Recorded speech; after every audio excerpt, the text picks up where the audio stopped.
Hello, everyone. I just wanted to give you guys a little update on what's going on with me and why I'm trying to leave Cambodia. So I actually moved here around October 1st, and I'll be leaving December 7th. Excuse me. So it'll have been about 2 months. I expected a certain amount of culture shock. I do think that it's a different amount than I was expecting, though, because Europe is not nearly as different from the U.S. as Cambodia is from the U.S.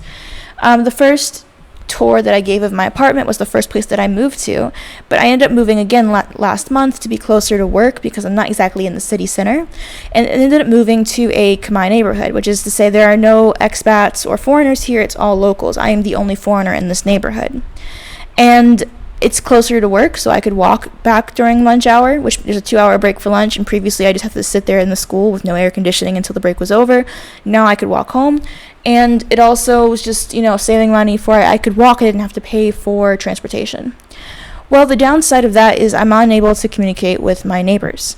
And at first it didn't bother me too much because, it sucks that I can't go grocery shopping on the way home, that I can't buy water without going to, a mall or something nearby where they do speak English, or it's more, or they have prices listed so I don't have to worry about them raising the price on me. But, I didn't think it would be so much of an issue until last week when a neighbor offered me a ride home on his moped. And normally I'd say that I'm not stupid. I'm not the kind of person to jump in a car with male strangers or whatever. But it's just been a long week, and it's 90 degrees here every day pretty much. My air conditioner hasn't worked since the first week I was here. In general, just very tired. So I was like, you know what? Sure. My friend, who's a native here, insists that people are very friendly and that you have nothing to fear. Except when we start moving, I realize, he's moving my hand to cup his stomach, and that's kind of a normal thing when you're riding 2 or 3 to person on these. But then he starts rubbing up my leg, and I realize, oh no, this is not what I thought. I tried to gesture at him to let me off, but he didn't, and I realized that if he continued going past the area I was familiar with, I would be lost. Very, very lost, because I don't know this area very well, and I don't have good cell service, and if I only know my way from work. If I'm out of this one specific street, I'm lost.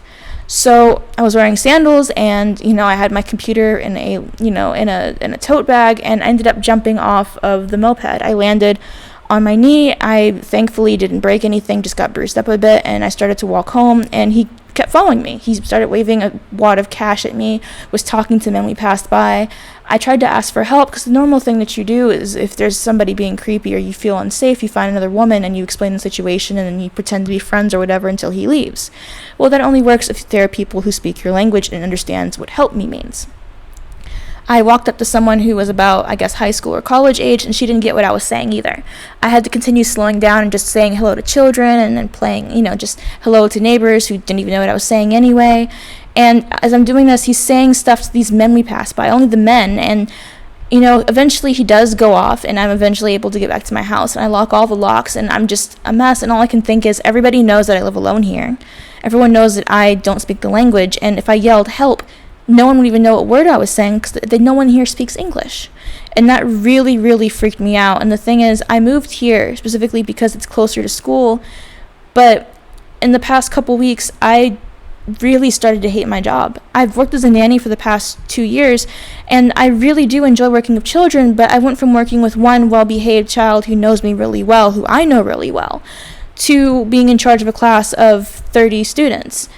And the difference is, in the beginning, it was just like, maybe I'm just, learning how to go about this, but I just really didn't get the support I needed from the school I was working for. I mentioned during the interview that I had no experience teaching, that I would really appreciate and need a classroom assistant, and they said, there's supposed to be a classroom assistant, you're supposed to be working with other teachers. And from the second day, they said, okay, here's your classroom, start teaching. I never had any good communication with the school. They had communication mostly through group chats instead of through email or anything. And so what happens is you're in 10 to 15 different group chats that send stuff like communications in Khmer, which aren't even English, they're not for me, or pictures of students or kids doing things for the Facebook accounts. And then in between all that, you have important stuff like here's a meeting you have to go to, and here's the paperwork for the curriculum you're teaching. I didn't get the curriculum for November until about 2 weeks into the month, by which point I had been bullshitting based off of the workbook pages I did have access to. Besides that, there was just an issue with cultural differences.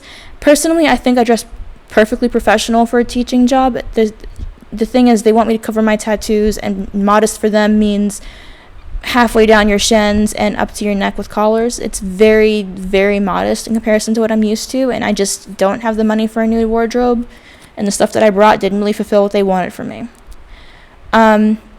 Besides that, the students also gave me a really hard time. Normally, I try to stick it out, but it went from just not being listened to kids being a little bit rowdy, to this week they were hitting me whenever I turned around. A kid would slap my ass, and the administration would say, oh, well, he's slow, that's why he's doing it, don't worry about it, he's slow, you have to be careful with the slow students. And the difference to me is that they don't treat the other teachers like this, it's just me. The students lack respect for me as a teacher, and the administration wasn't helping in any way regarding that issue. And so we have a comparison of, like, last week, another teacher sat in during the class, and when she was in the classroom, they sat in their seats and they did their work. If they finished early, they talked to kids nearby them in a normal voice. When it's just me in the classroom, they are consistently yelling, screaming, running in circles, turning the lights on and off. If I turn around to help someone starts fighting or playing in the background or taking out toys. If I tell a student to go do an activity, like, okay, go to the board and fill in the blank, they'll tell me no and then just ignore me when I say, okay, go to the office. I felt at the end of my rope because I'm working with 20, 30 students, and the kids who are disabled, who likely have autism to some form or degree, were easier to deal with because at the very least their issues were just overloaded sensory issues, or they didn't understand what I was asking, or I didn't understand what they were asking. They weren't being malicious. There are kids in these classes who are actively malicious to me, and I'm not able to deal with that. I don't have any training as a teacher. They didn't give me any support as a teacher, and I'm just really at the end of my rope with that. And I don't know, another part of it is just I've been struggling with severe depression my whole life, and I really thought that changing my circumstances would help some, One of the main reasons why I came to Cambodia was because A, they offered me a job without a degree, and B, because the cost of living is so much cheaper than back home. I have to pay somewhere around $700 in credit card bills and student loan bills every month. So about $500 of that is student loan bills every month. And then car insurance is about $260. And then a room for rent, not an apartment, a room in a house was $750 a month. I was making $1,500 or so, but I still wasn't making enough to pay all those bills without dipping into student loans in order to help smooth that over, which only makes the student loan bills higher, and then it's a cycle of I can't afford anything.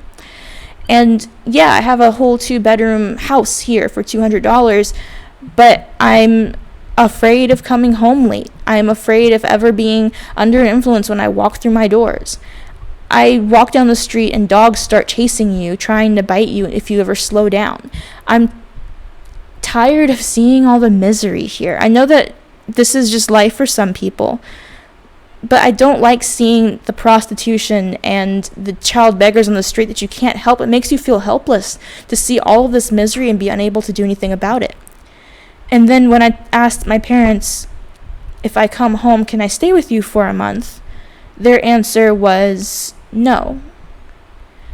We fought a lot during high school, and they still hold that against me. And when I asked, hey, can I stay with you for a month to get on my feet?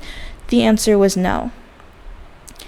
And I hear today from my coworker that because I broke the contract, I may not get paid for this month, and I have $20 to my name right now. So, I don't know, bud.